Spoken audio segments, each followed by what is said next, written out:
We appreciate your patience as we've worked through the concerns raised about one of our vendors. Social media moves fast, but responsible action, especially when outside counsel is needed, takes more time, and often the details are more complicated than what's visible from the outside. Although we can't comment on ongoing legal matters, we can share that Exotic Erotics will not be attending the convention this year.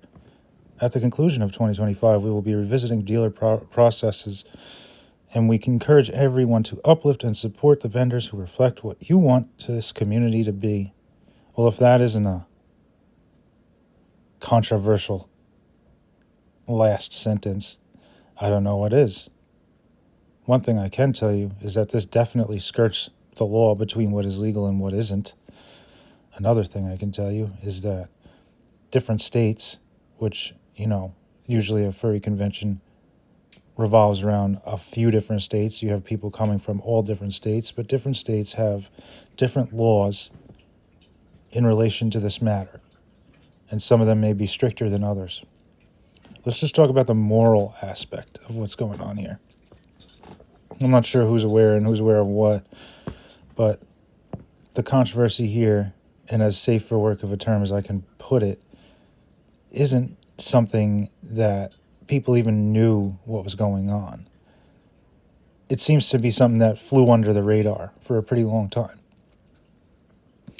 The issue with the furry community in situations like this tends to be that in most cases, if you were to speak up about something like this, you would be attacked, harassed, threatened, doxxed, whatever you could think of. Usually it'll happen to you because there's, in their mind, you're taking away their baby. This is something that they can only get from one place. Only one place has dared to do it. And there's a reason for that.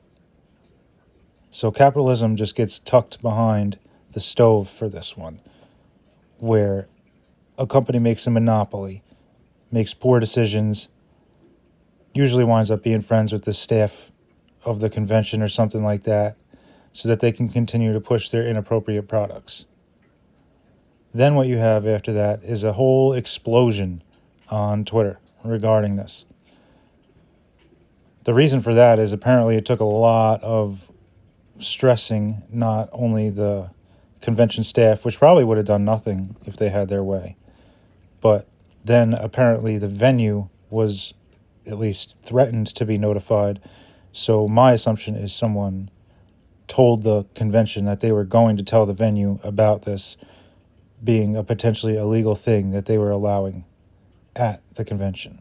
This isn't anything new. This has been going on for a very long time. It doesn't involve just the one company. There are many companies like this. Maybe it's time we, as the furry community, wake up to it and stop letting this toxic circle of sex toys destroy the world that we live in and that we want to keep weird for ourselves. Because this is really screwing things up.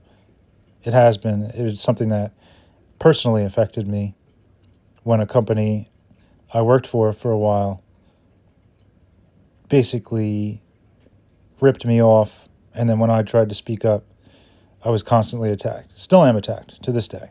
So it's time we speak up. It's not worth it if this is how far it has to go. The response is always the same. Posted to Twitter, trying to explain their double standards and special treatment of certain parties. But this is another example I was obliged to bring up. Back in 2022, when a racist rant apparently was okay with Eurofurence, in addition to products that caused injury, a company that harasses their own customers on multiple occasions,